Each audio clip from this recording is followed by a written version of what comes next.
Welcome back to Button Down Gaming. My name is Jay, and I am playing with myself.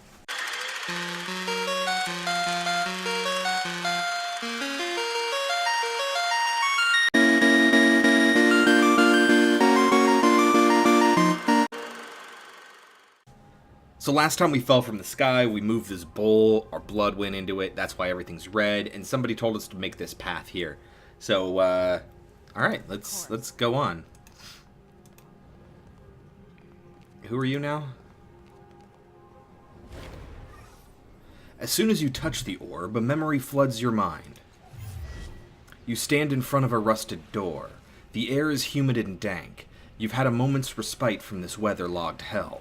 A bubble of stale air your resting point. You've breathed water before, and you've lived decades beneath the waves, but this body's an air breather, and the constant pressure has been crushing you ever so subtly. Worse, your companion's mind seems to be wandering from the task at hand. He's a genius with machines, as you well know, but now he seems distracted. The device in his hands is covered with knobs, wires, and antennas. He believes it can get the two of you through the corroded door, but he's merely staring at it. Perhaps he's lost faith in his invention. But that is hardly your concern. This mission cannot be delayed. It must proceed. Deceive him by telling him you've heard sounds of pursuit. Threaten him until he returns to the task at hand. This is taking too long. Cast a spell, an esotery, to fix the device yourself. Okay, so obviously, like, rogue, warrior, and mage, right? I don't know what I want to be. Rogue and mage tend to be a little bit more complicated, and I don't know if I want to put that much thought into this game right now. But I also don't want to be a dick.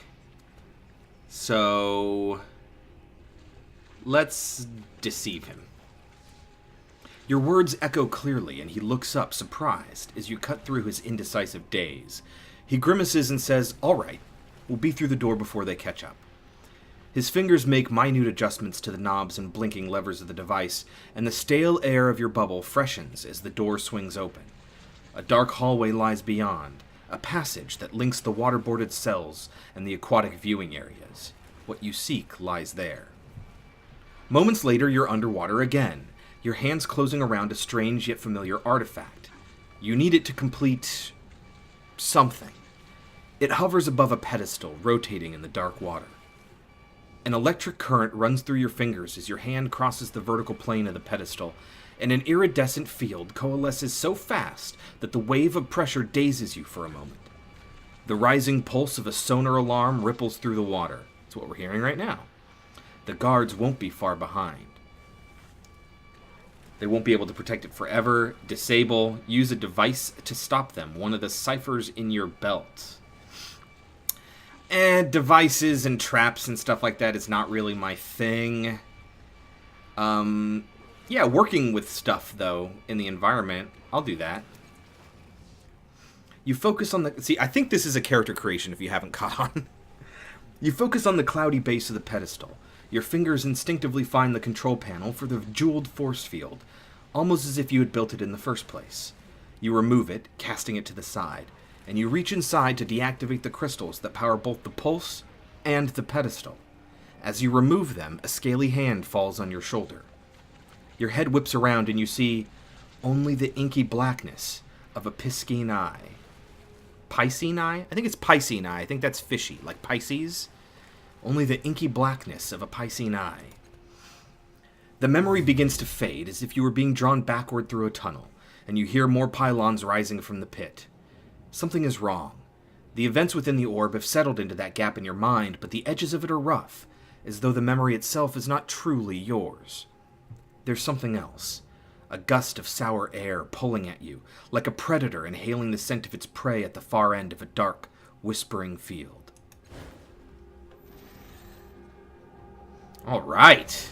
Stuff is happening, ladies and gentlemen. I wonder if I could have gone back to that bowl. Oh, more character creation. If you've never played one of these top-down games, I think... you know what, by the time I air this, who knows. But GOG was doing a big sale on them. This mirror looks strange, as if though what you're seeing in it is real, and you're the reflection. Oh, man. Too bad I'm not high. That would blow my mind right now. You stand beside a woman on a verdant crag. Beneath the two of you is a broad plateau towering above the overgrowth far below. Strange machines have been built into the cliffside, presumably for reconnaissance or defense. A metallic disc gleams from the center of the plateau. Your self-aware humanoid machines drill into the base of the cliffs below. If you were looking for a sanctuary, and you were, desperately, this seems like the right place. I don't know about this, the woman says, her voice flat, neutral. I wish they would tell me that before I said it out loud. Her face is turned away from you. What makes this place any more secure than the other ones we found?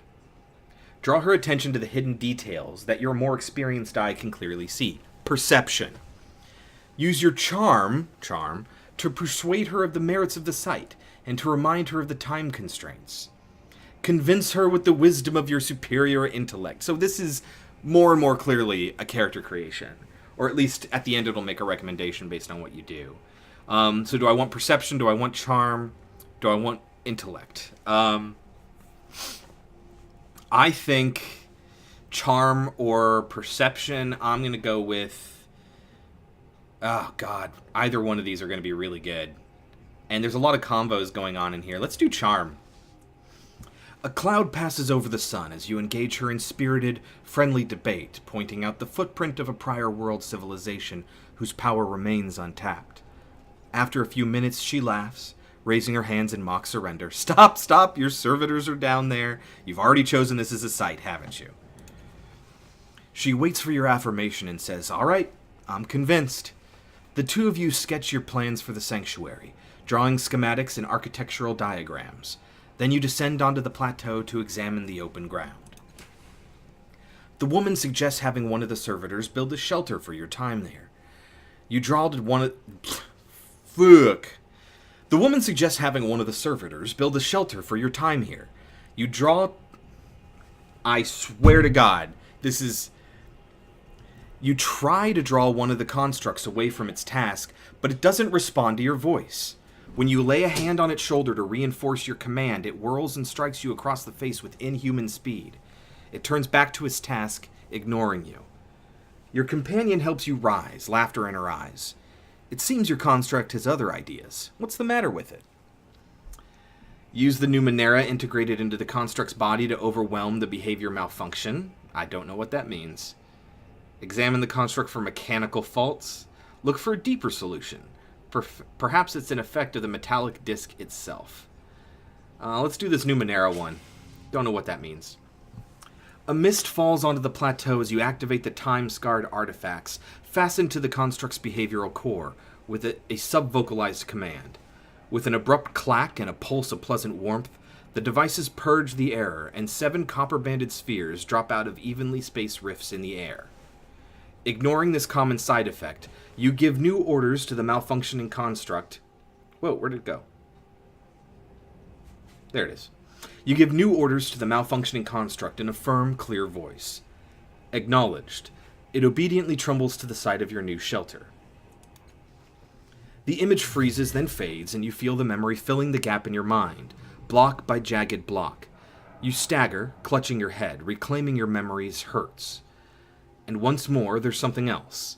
Hairs lift one by one on the back of your neck. Something beyond this room can sense what you are doing, and it is hunting you.